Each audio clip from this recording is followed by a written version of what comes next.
I do like it. We should make that clear. I'm having a ball. It just is insane.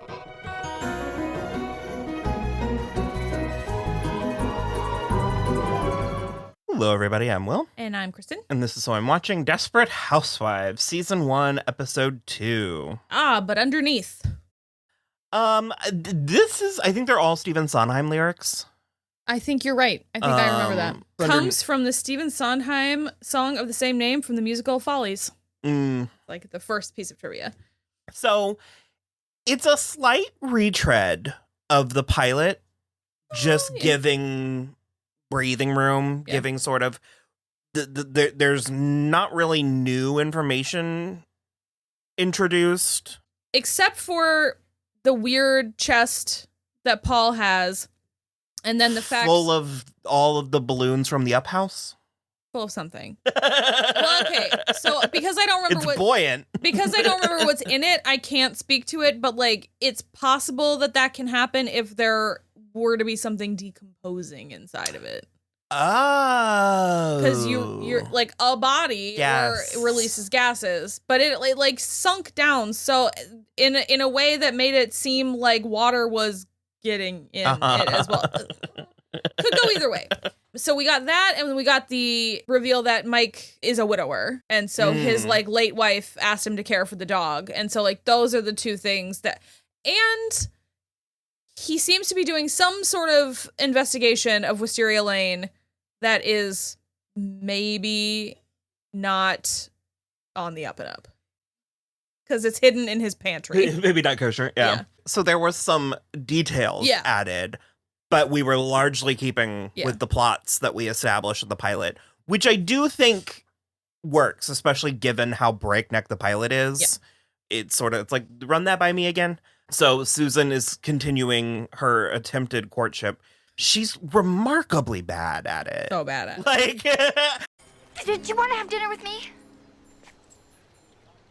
Just the two of us? Well, and Julie. And he's doing her no favors. We invite them over for a home-cooked meal.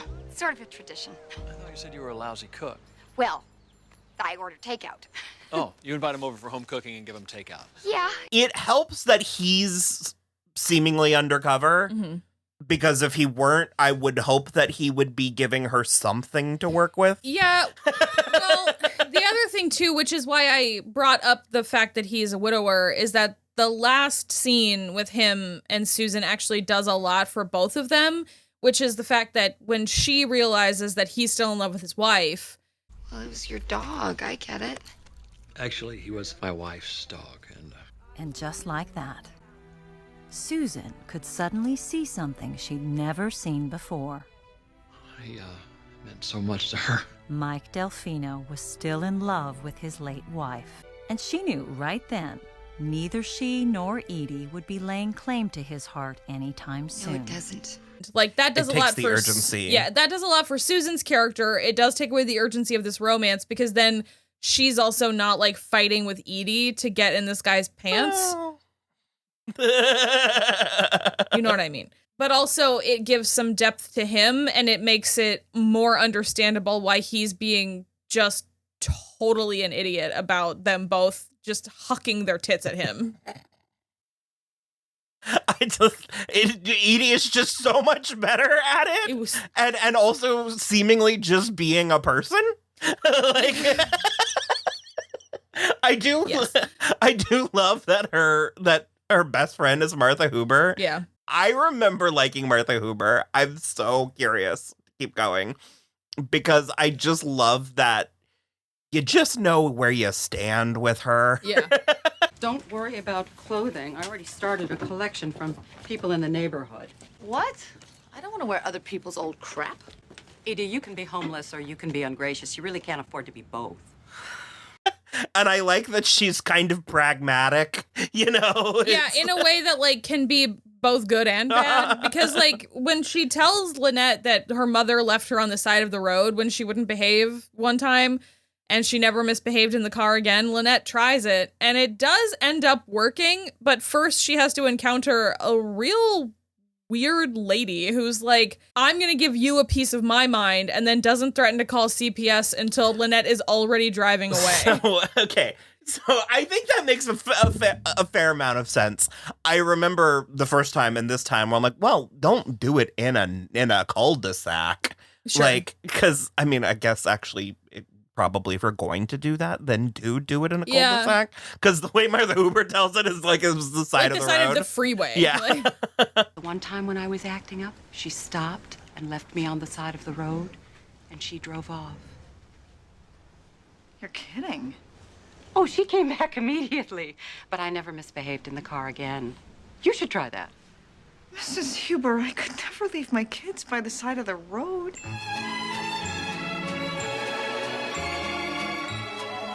I mean, they deserve it, and they worse. Are horrible children. I mean, we there is a slow motion shot of them plotting against her. You're horrible. Which I like that the takeaway is her family needs to find the common thread. Mm-hmm. That once there's an outsider for them to unite against, it works so much better. Like, Jake, what? I don't think so. Oh! Listen, lady, you and I are going to have a little talk. Leave me alone! Let go of me! What's the matter with you?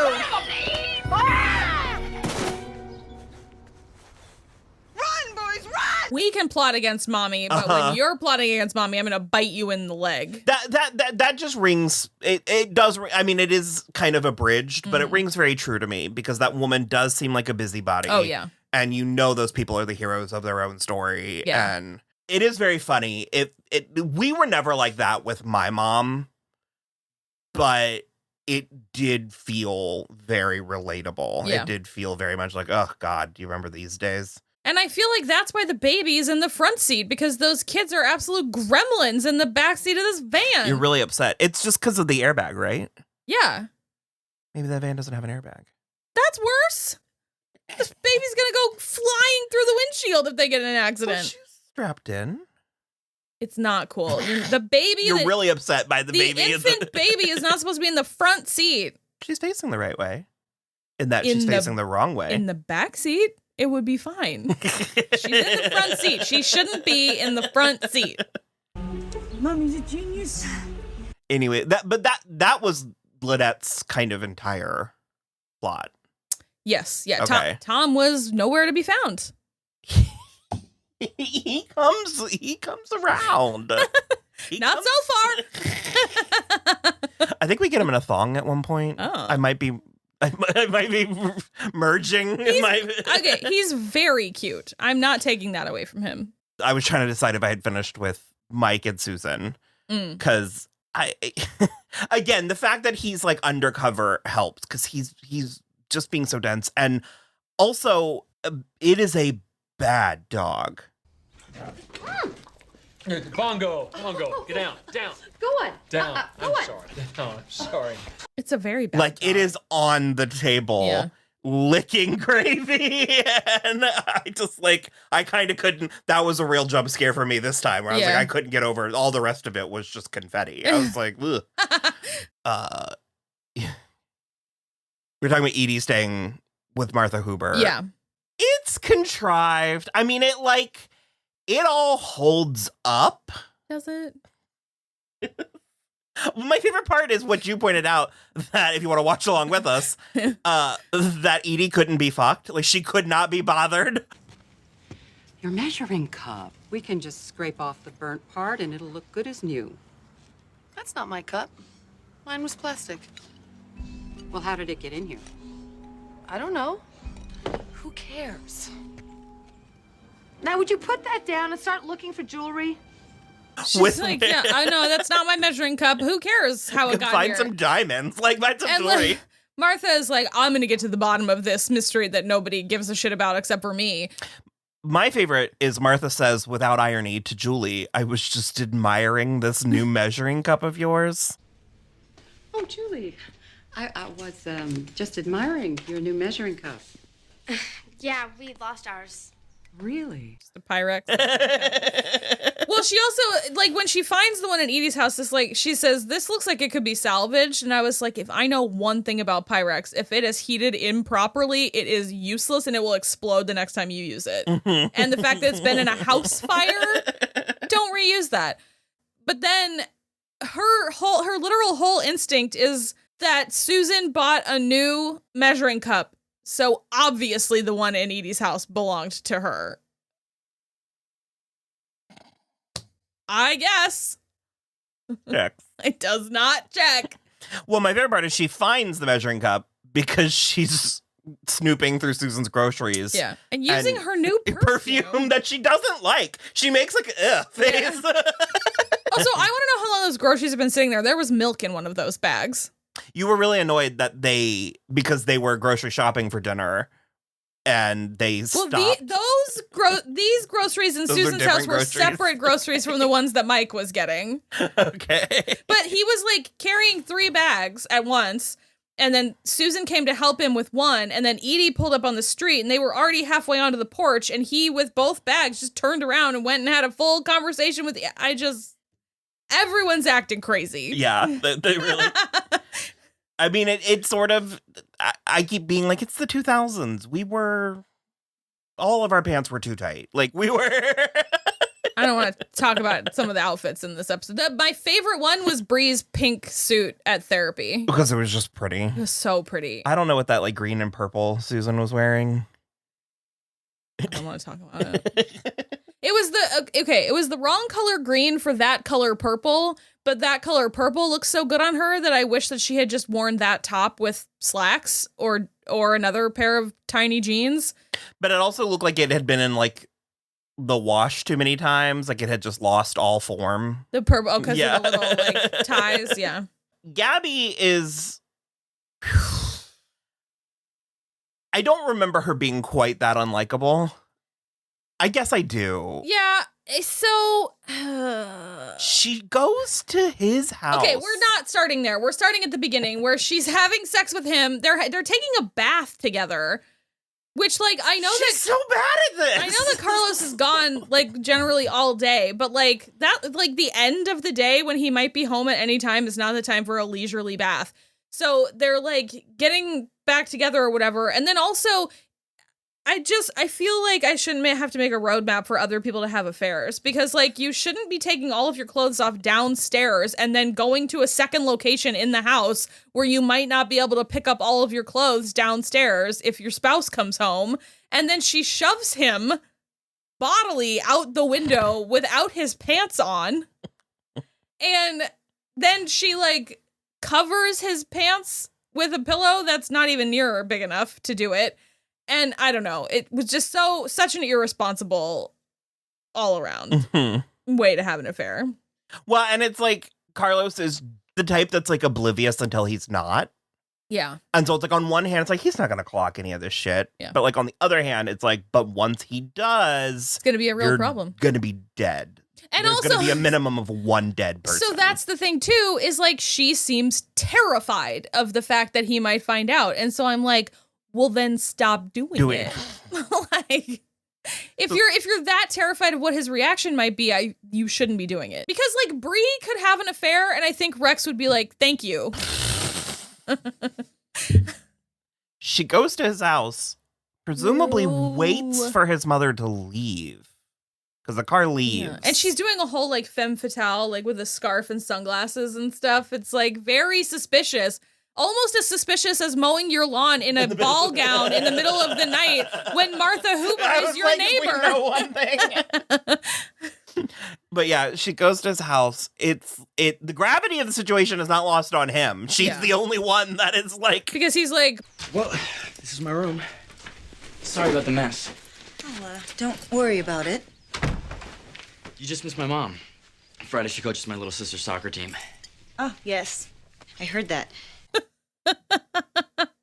Each word is less sexy than the previous. And then there's like a half-eaten sandwich on his bed. Which looked like peanut butter and jelly, which is just...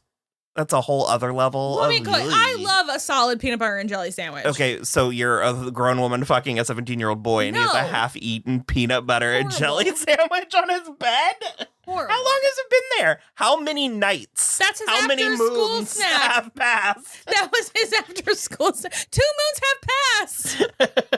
No, she interrupted his after-school snack.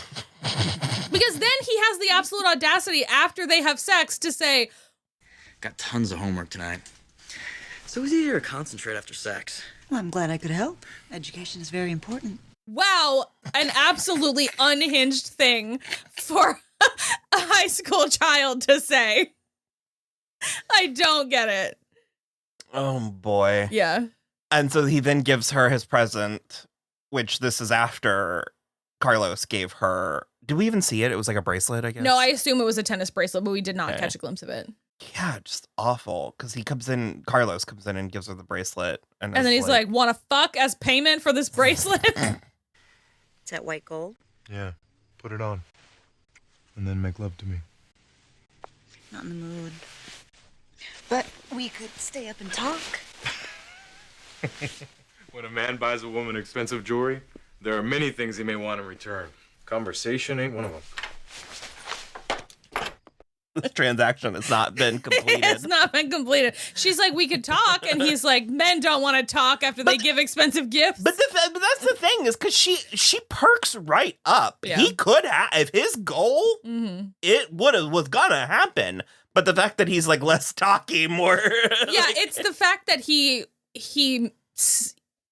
verbalized that it was a transaction. If he hadn't verbalized it, I think she might have, you're right, I think she might have gone for it. But also, she makes an excellent point, which is, I didn't get married to you to spend 6 nights a week eating dinner by myself. Like, that's not what I signed up for. And it's the kind of thing where it's like, if it is what you signed up for, then you just be a housewife and hang out with your friends and drink too much alcohol and do whatever. But it seemingly is not. Like, their marriage has changed in the like intervening years, which is why she's trying to spice it up with the child, her child bride. Sure. I mean, yeah. So he then gives her his present, a single perfect red rose. Oh, it's a rose. It's not just any rose. Look at all the petals. There's no flaws. It's perfect. Oh, John. Just like you. It is. It's a cute sentiment. I mean, I remember being more wowed by it when I was 18. It's all he can afford. And it's fake. So she then inexplicably puts it in a vase in the front foyer. Table. And my favorite is so Susan's there because she can't possibly figure out how to one-up Edie. So Gabrielle has to be the one who's like, just show up early. And Susan is like, oh, a remarkable and fresh idea that I would have never thought of on my own. Which on that note, Edie Britt was at that house at 11:45 in the morning. Like she was there vacuuming. Yeah. Like well, she totally cleaned up after the dinner. Like a good job. Like she really cleaned up. Yeah. I remember when it aired, and even this time where I'm like, what is this weird scene of Edie? Yeah. Like, and it's just to show that like the map and the gun and the money is there. But so Susan finds it questionable that her teenage gardener would have given her a single red rose. Which the thing is it's like if Gabby were more savvy, she would just be like, oh yeah, he has a crush on me. Sure. Yeah. It's my whole thing. It's like if you admit to half the lie, people are like, whoa. Where she just was like, oh, he's got, it's adorable. He's got a little crush on me, so I just, like I indulge let it. him like. And that way it's like you're buying. Yeah. You're buying wiggle room. And goodwill too. Yeah. Because Susan, again, not smart enough to realize she should show up to dinner early, immediately clocks that there's something suspicious about Gabby's behavior. Oh, John gave it to me. Your gardener, he gave you a rose? Yes. I am having some new bushes planted outside, and he gave me that as a color palette. Oh. Okay. Immediately. One thing I did really like about both Susan and Terry Hatcher's performance is when they've come back from shopping and Gabby is like, I'm just gonna take these upstairs. I'm gonna keep my one little bag and go home. A really cute little piece of comedy. It's those moments why I liked it the first time and why I think I will still like it, because it's pretty standard, like, nighttime soap plot machinations. But I think the places where the actresses imbue, it's almost, I mean, I'm going to say it again, but it's almost like a little fourth wall break. It's like when they sort of like acknowledge what we're thinking watching it. Yeah. That I find it very interesting. And then Bree and Rex go to couples therapy. It's good. There's not really much of a revelation. Not necessarily a revelation, but I think that it rounds out. It does. I think the scene where Bree goes alone is really good, and she's very obviously projecting on Sigmund Freud's mother. But she's like, and I bet he never said thank you. I mean, probably. Oh no! Sorry, the light's about to go. So she is, projecting on Sigmund Freud's mother, and the therapist kind of, while she's fixing his button, because it is so distracting to her that she cannot continue until she fixes it. And so he like sort of realizes while Rex is berating her, well, I've been an amazing husband and you have nothing to complain about. All of our problems are because of you. Look, all I'm saying is that this whole it takes two to mess up a marriage theory is bull. The problems that we have are because of her. That is not true, Rex. All right, fine. What have I been doing for the past 20 years that's been so awful? You're not saying anything because I've been a great husband, and it kills you to admit that. And I was just like, fuck off. Maybe she should have shoved those onions down your throat. And so that's when the therapist is like, have you ever said thank you? Because by all accounts, you don't recognize the benefits you have living with Bree, which is literally so funny because like half of my For You page on TikTok is stuff like this, where it's like men get divorced and immediately don't know how to do anything. But the women are fine because they've been doing it the whole time. And now they just don't have to deal with the extra emotional labor of caring for an idiot man. And really? So, yes, 100%. Women after divorce are generally thriving. Thriving.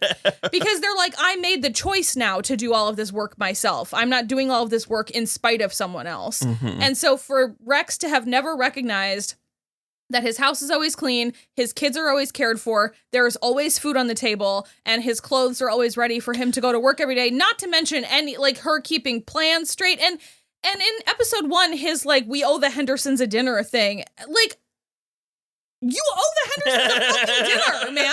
That's how it goes. And so for the therapist to actually like come out a little on Bree's side. That's what I was going to say. It's not for nothing, but the button incident. Yeah.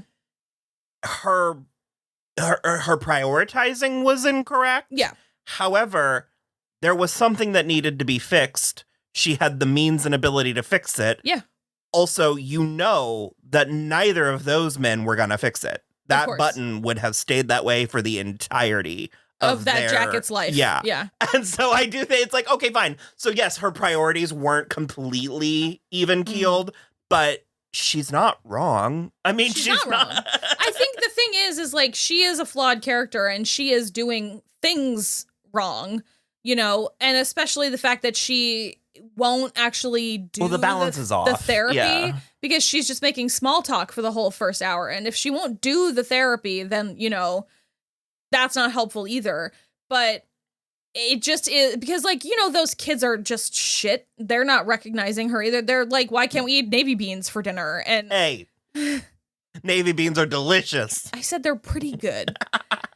But regardless, it's just like, Bree is doing all of this stuff because she's trying to uphold a standard, and while that is only necessary in her own mind, she needs to understand who she's upholding the standard for. Sure, like I said, it's only something because she's doing it now because it's what's exactly. Yeah, and so it's like, are you doing it for you? Are you doing it for your husband? For a combination? But also, I think Rex is just bad because at the beginning she was like, do you remember when you proposed and we got drunk on apple wine and I was already engaged to someone else, but you were like, I'll love you forever. I want you to cancel the divorce lawyer. She basically was like, Yeah, because he just wants it like done. And she's like, oh, if we're going to do this, we're going to do this. You promised to love me forever. And she was like, okay, well, I'm going to go have some warm milk. Do you want anything? And his smart ass said anything but apple wine after she told the sweet story about how he proposed. In the trash with Rex, in the trash. I'm annoyed with him. I think that stays. Yeah. And then Paul dumped that chest in the water. Susan's fingerprints are on it. Is that? I can't remember if that, I mean, I must, if they like made a point to. It is funny because it's like. Zach just opened the garage door. That's what I was about to say. The show has instructed us to be suspicious of it, but Zach and Paul aren't acting suspicious enough. But also then Susan was like, oh, I hope I'm not interrupting anything as he duct tapes a tarp around this baby chest. Human-shaped toy chest. These people are crazy. It's so fun. Yeah. I do like it. We should make that clear. I'm having a ball. It just is insane. One of my issues is that I'm remembering so much. And so I am a little bit in that, like, I have to pretend like I don't know what's happening. Sure. However, I'm not remembering as much as I think I did. I don't remember as much. Yeah. I also think the time capsule part of it is a lot of fun. I'm curious what that's going to be like moving forward. This is an entirely different conversation, and I'll keep it short. Film and television as a medium is a relatively new medium. Mm-hmm. We don't talk about it or think about it that way, but it's been around for like 100 years. And so when you consider the history of human art. Yeah. And so it's like, I'm very curious what things, because, we're 20 years into a new century, how these things are going to age, what it's going to be like to revisit them, what it's going to mean. Because what I'm getting now is a time capsule to a point in time that I'm finding largely still applicable. Like, it largely, like, it still applies, or like this feels like human behavior. But there's a couple things that are old fashioned. I'm like, oh, that was an old fashioned sentence. Yeah. Or and again, I think some of the whatever Carlos said about the car with like a 200 hertz. I was impressed that it had something. GPS. I was like, oh. Yeah.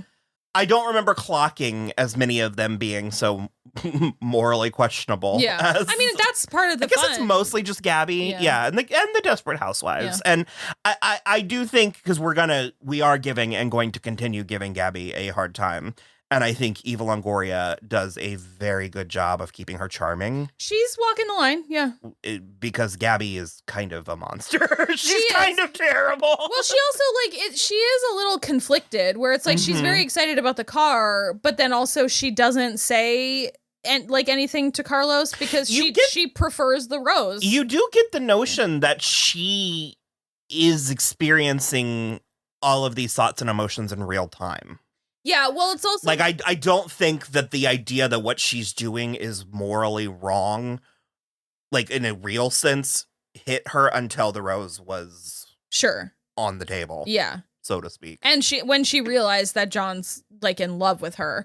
But the other thing... And so in that regard, I think going to his room is important. Sure. Because she might not, like, it. She might not have... I think the abstract concept of a young gardener... Yeah. She's like, yeah. I just wish he was 19. Like, sure. Yeah.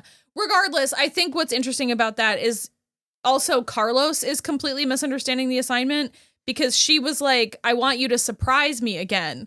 And in his mind, he was like, throw more money at it. So he bought her a car. And she was like, I really like this single rose that the gardener gave me. And it's romantic. It's thoughtful. It shows that you were thinking about me and you didn't just go, drop 80 grand on a sports car, the classic shit. Mm-hmm. I will say one last thing two things as a parting note. Okay, so the first one, I meant to mention it in the first episode, and it's a non-story. I don't know why I'm putting this much into it, but I'm furious because when this show launched, they were like really hyping it up. Like, there was a huge publicity campaign and all that. And there was a moment for like the first like 2 or 3 weeks where they were just accepting fan mail. And if you sent them the 8x10 or whatever with like a self-addressed return, they would sign it and back. Oh my gosh. And I had it ready to go, and I never did it. No. I never mailed it. But I had the pictures picked out, Yeah. and I had the 6 of them. I had the core 4, and then I had Brenda Strong and Nicolette Sheridan. That's so and funny. I wish, could you imagine if I just had that would be amazing. 6 signed headshots of the Desperate Housewives? I'm so mad I never did it. And then the second thing they'll say, and I think that this is a talking point for the entire season, let alone series, but something that I find interesting about the show is their relationships with each other. Mm-hmm. Because it's like there's 3 different versions of each character. Mm-hmm. Depending on who they're interacting with. Uh-huh. And I like that their friendship feels real, but I also like that they have entire lives, identities outside of each other, and that plays in. I mean, the whole, like, what do we want to know about our neighbors? My mom was a huge, like, because I watched so much TV that I was always like, man, I wish we lived in, like, a neighborhood where everybody did. Wait, I did. But I wanted more. Yeah. And Mom was like, no. She was like, you need to be able to get the mail. Yeah. You need to be able to go next door if there's an emergency. Like, you need to know your neighbors. You do not friend your neighbors.